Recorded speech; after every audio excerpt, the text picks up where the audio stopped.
Chapter 3 Money and Credit. Money as a medium of exchange. The use of money spans a very large part of our everyday life. Look around you and you would easily be able to identify several transactions involving money in any single day. Can you make a list of this? In many of these transactions, goods are being bought and sold with the use of money. In some of these transactions, services are being exchanged with money. For some, there might not be any actual transfer of money taking place now, but a promise to pay money later. Have you ever wondered why transactions are made in money? The reason is simple. A person holding money can easily exchange it for any commodity or service that he or she might want. Thus, everyone prefers to receive payments in money and then exchange the money for things that they want. Take the case of a shoe manufacturer. He wants to sell shoes in the market and buy wheat. The shoe manufacturer will first exchange shoes that he has produced for money and then exchange the money for wheat. Imagine how much more difficult it would be if the shoe manufacturer had to directly exchange shoes for wheat without the use of money. He would have to look for a wheat growing farmer who not only wants to sell wheat but also wants to buy the shoes in exchange. That is, both parties have to agree to sell and buy each other's commodities. This is known as double coincidence of wants. What a person desires to sell is exactly what the other wishes to buy. In a barter system, where goods are directly exchanged without the use of money, double coincidence of want is an essential feature. In contrast, in an economy where money is in use, money by providing the crucial intermediate step eliminates the need for double coincidence of want. It is no longer necessary for the shoe manufacturer to look for a farmer who will buy his shoes and at the same time sell him wheat. All he has to do is find a buyer for his shoes. Once he has exchanged his shoes for monies, he can purchase wheat for any other commodity in the market. Since money acts as an intermediate in the exchange process, it is called a medium of exchange. Modern forms of money. We have seen that money is something that can act as a medium of exchange in transaction. Before the introduction of coins, a variety of objects was used as money. For example, since the very early ages, Indians used grains and cattle as money. Thereafter came the use of metallic coins, gold, silver, copper coins, a phase which continued well into the last century. Currency. Modern forms of money include currency, paper notes and coins. Unlike the things that were used as money earlier, modern currency is not made of precious metals, and unlike grains and cattle, they are neither of everyday use. The modern currency is without any use of its own. Then why it is accepted as a medium of exchange? It is accepted as a medium of exchange because the currency is authorized by the government of the country. In India, the Reserve Bank of India issues currency notes on behalf of the central government. As per the Indian law, no other individual or organization is allowed to issue currency. Moreover, the law legalizes the use of rupee as a medium of payment that cannot be refused in settling transactions in India. No individual in India can legally refuse a payment made in rupees. Hence, the rupee is widely accepted as a medium of exchange. Deposits with bank. The other form in which people hold money is as deposits with bank. At a point of time, people need only some currency for their day-to-day needs. For instance, workers who receive their salaries at the end of each month have extra cash at the beginning of the month. What do people do with this extra cash? They deposit it with the bank by opening a bank account in their name. Banks accept the deposit and also pay an amount as interest on the deposits. In this way, people's money is safe with the banks and it earns an amount as interest. People also have the provision to withdraw the money as and when they require. Since the deposits in the bank account can be withdrawn on demand, these deposits are called demand deposits.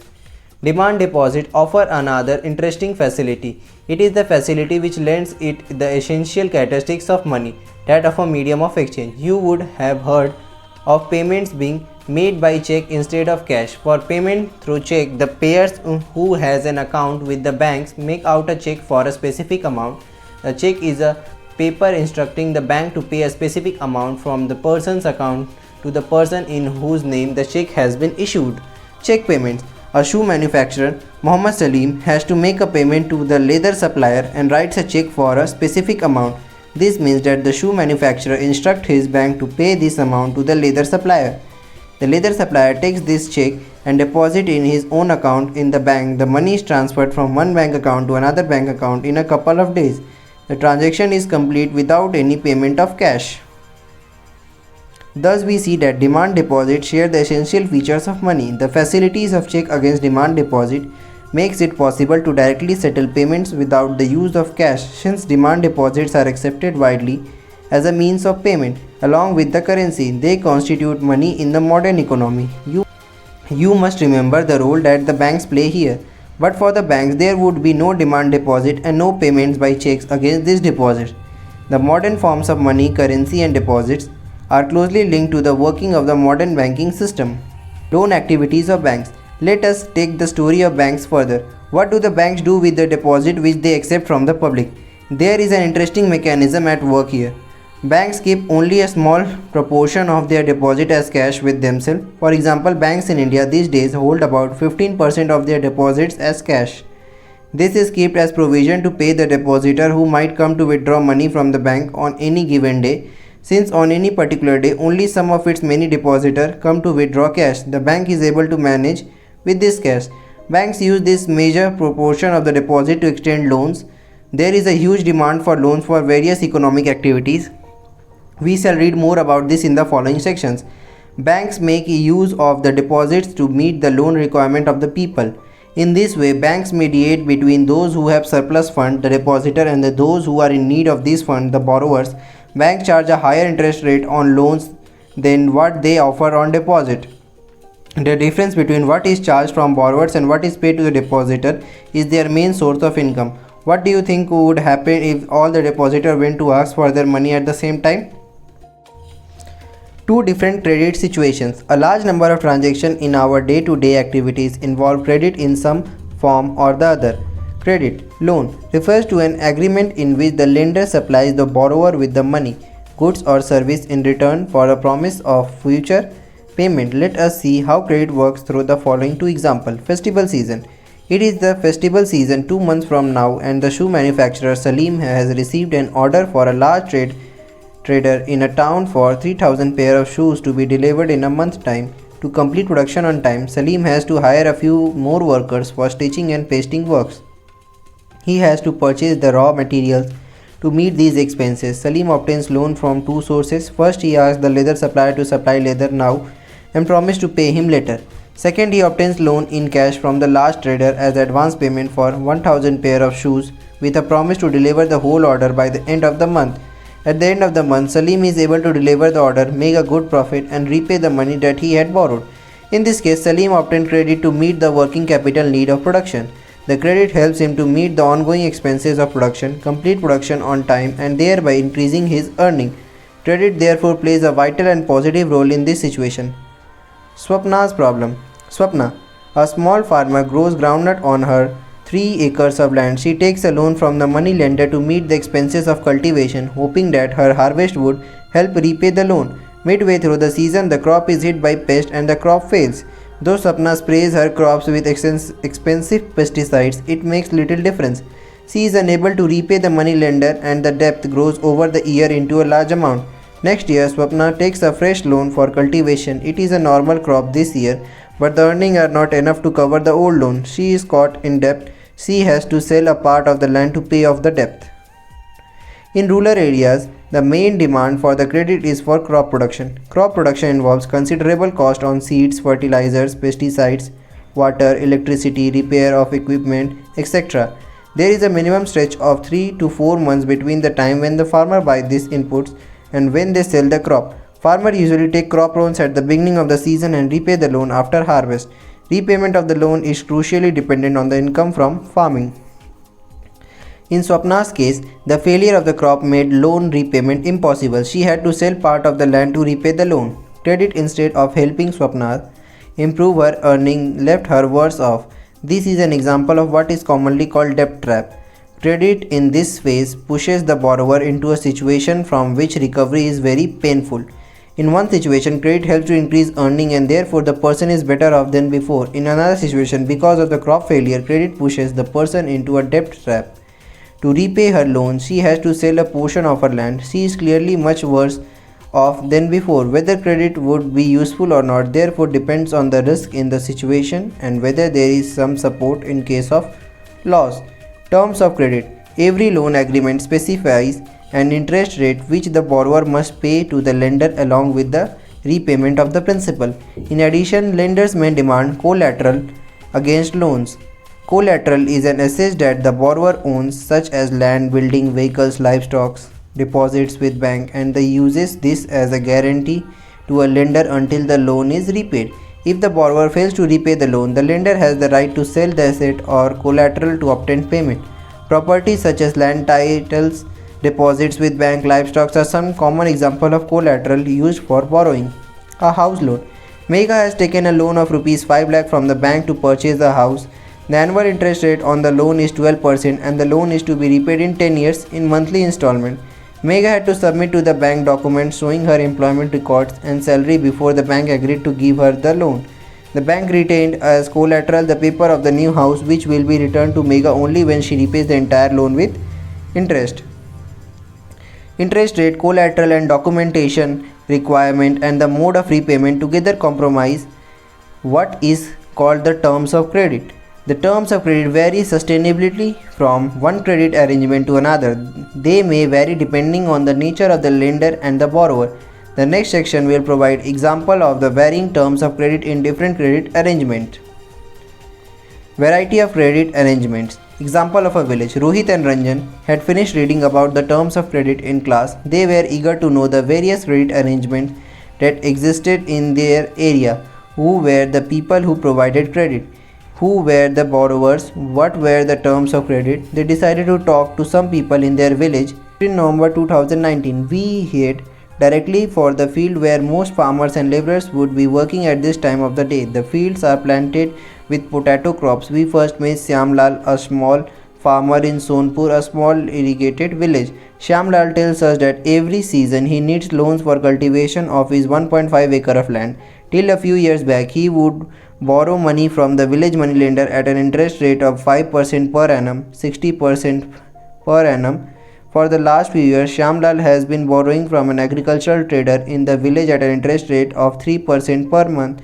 At the beginning of the cropping season, the trader supplies the farm inputs on credit, which is to be repaid when the crops are ready to harvest. Besides the interest charge on loan, the trader also makes the farmer promise to sell the crop to him.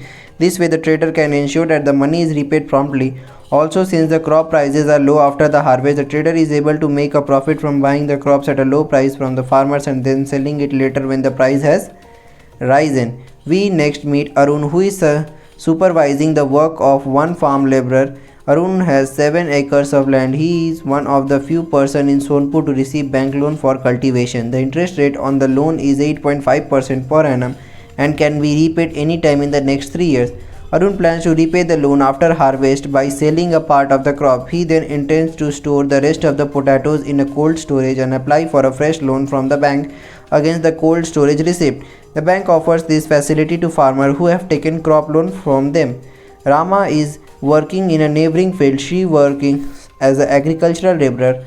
There are several months in the year when Rama has no work and needs credit to meet the daily expenses. Expenses on sudden illness or function in the family are also met through loans. Rama has to depend on her employer, a medium landowner in Sonpur, for credit. The landowner charges an interest rate of 5% per month. Rama repays the money by working for the landowner.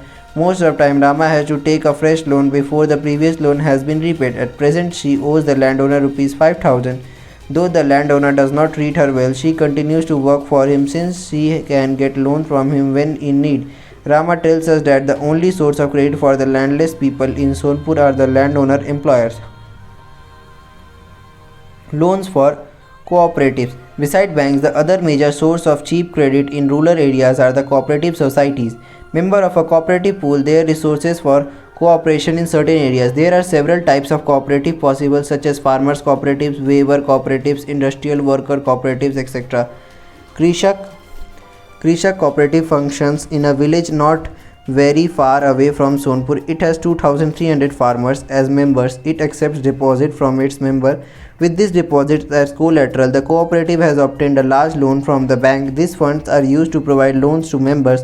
Once these loans are repaid, another round of lending can take place. Krishak Cooperative provides loan for the purchase of agricultural implements, loan for cultivation and agricultural trade, fishery loans, loans for construction of houses, and for a variety of other expenses. Formal sector credit in India. We have seen in the above example that people obtain loan from various sources. The various types of loans can be conveniently grouped as formal sector loans and informal sector loans. Among the formers are loans from the bank and cooperatives. The informal lenders include money lenders, traders, employers, relatives, and friends, etc. In graph 1, you can see the various sources of credit to rural households in India is more credit coming from the formal sector or the informal sector.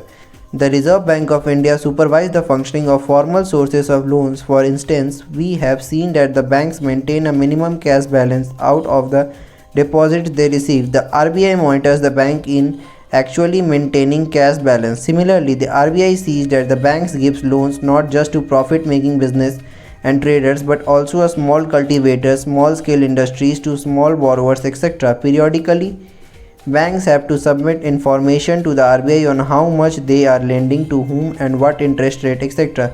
There is no organization which supervises the credit activities of lender in the informal sector. They can lend at whatever interest rate they choose. There is no one to stop them from using unfair means to get their money back. Compared to the formal lenders, most of the informal lenders charge a much higher interest on loans. Thus, the cost of the borrower on informal loans is much higher. Higher cost of borrowing means a large part of the earning of the borrower is used to repay the loan. Hence, borrower have less income left for themselves. As we saw for the Shyamlal in Sonpur. In certain cases, the high interest rate for borrowing can mean that the amount to be repaid is greater than the income of the borrower. This could lead to increasing debt and debt trap. Also, people who might wish to start an enterprise by borrowing may not do so because of the high cost of borrowing. For this reason, banks and cooperative societies need to lend more. This would lead to higher incomes and many people could then borrow cheaply for a variety of needs. They could grow crops, do business, set up small scale industries, etc. They could set up new industries or trade in goods. Cheap and affordable credit is crucial for the country's development. Formal and informal credit. Who gets what? Graph 2 shows the importance of formal and informal source of credit for people in urban areas. The people are divided into 4 groups from poor to rich as shown in the figure. You can see that 85% of the loan taken by poor households in the urban areas are from informal sources. Compare this with the rich urban household. What do you find? Only 10% of their loan are from informal sources while 90% are from formal sources. A similar pattern is also found in rural areas. The rich households are availing cheap credits from formal lenders whereas the poor household have to pay a large amount for borrowing. What does all this suggests? First, the formal sector still meets only about half of the total credits of the rural people. The remaining credit needs are met from informal sources. Most loans from informal lenders carry a very high interest rate and do little to increase the income of the borrower. Thus, it is necessary that banks and cooperatives increase their lending, particularly in the rural areas, so the dependence on the informal source of credit reduces. Secondly, while formal sector's loans need to expand, it is also necessary that everyone receives this loan. At present, it is the richer household who receive formal credit, whereas the poor have to depend on the informal sources. It is important that the formal credit is distributed more equally so that the poor can benefit from the cheaper loans. Self-help groups for the poor. In the previous section, we have seen that poor households are still dependent on informal source of credit. Why is it so? Banks are not present everywhere in rural India. Even when they are present, getting a loan from a bank is much more difficult than taking a loan from informal sources. As we saw for Megha, bank loans require proper documents and collateral. Absence of collateral is one of the major reasons which prevents the poor from getting bank loans. Informal lenders such as money lenders, on the other hand, knowing the borrowers personally and hence are often willing to give the loan without collateral. The borrowers can, if necessary, approach the money lender even without repaying their earlier loans. However, the money lender charge very high rate of interest, keep no records of the transaction and harass the poor borrowers. In recent years, people have tried out some newer ways of providing loans to the poor. The idea is to organize rural poor, in particular women, into small self-help groups and pool collected their savings. A typical small help groups has 15 to 20 members, usually belonging to one neighborhood, who meet and save regularly. Saving per member varies from Rs 25 to Rs 100 or more, depending on the ability of the people to save. Member can take small loans from the group itself to meet their needs. The group charges interest on these loans, but this is still less than what the money lender charges. After a year or two, if the group is regular in saving, it becomes eligible for availing loan from the bank. Loan is sanctioned in the name of groups and is meant to create self-employment opportunities for the members. For instance, small loans are provided to the members for releasing mortgaged land, for meeting working capital needs, example buying seeds, fertilizers, raw materials like bamboo and cloth, for housing materials, for acquiring assets like sewing machine, handlooms, cattle, etc. Most of the important decisions regarding the saving and loan activities are taken by the group members. The group decides as regards the loan to be granted, the purpose, amount, interest to be charged, repayment schedules, etc. Also, it is the group which is responsible for the repayment of the loan. Any case of the non-repayment of loan by any one member is followed up seriously by other members in the group. Because of this feature, banks are willing to lend to the poor women when organized in small help groups, even though they have no collaterals as such. Thus, the small help groups help borrowers overcome the problems of lack of collateral. They can get timely loans for a variety of purposes and at a reasonable interest rate. Moreover, small help groups are the building blocks of the organization of the rural poor. Not only does it help women to become financially self-reliant, the regular meeting of the group provide a platform to discuss and act on a variety of social issues such as health, nutrition, domestic violence, etc. Grameen Bank of Bangladesh. Grameen Bank of Bangladesh is one of the biggest success stories in reaching the poor to meet their credit needs at reasonable rates. Started in the 1970s as a small project, Grameen Bank in 2018 had over 9 million members in about 81,600 villages spread across Bangladesh. Almost all of the borrowers are women and belong to the poorest section of the society. These borrowers have proved that not only are poor women reliable borrowers, but that they can start and run a variety of small income generating activities successfully. If credit can be made available to the poor people on terms and conditions that are appropriate and reasonable, these millions of small people with their millions of small pursuits can add up to create the biggest development wonders. Summing up, in this chapter we have looked at the modern forms of money and how they are linked with the banking system. On one side are the depositors who keep their money in the banks, and on the other side are the borrowers who take loans from these banks. Economic activities require loans or credit. Credit, as we can have a positive impact on in certain situations, make the borrower worse off. Credit is available from a variety of sources. These can be either formal sources or informal sources. Terms of credit vary substantially between formal and informal lenders. At present, it is the richer household who receives credit from formal sources, whereas the poor have to depend on the informal sources. It is essential that the total formal sector credit increases so that the dependence on the more expensive informal credit becomes less. Also, the poor should get a much greater share for formal loans from banks, cooperative societies, etc. Both these steps are important for development.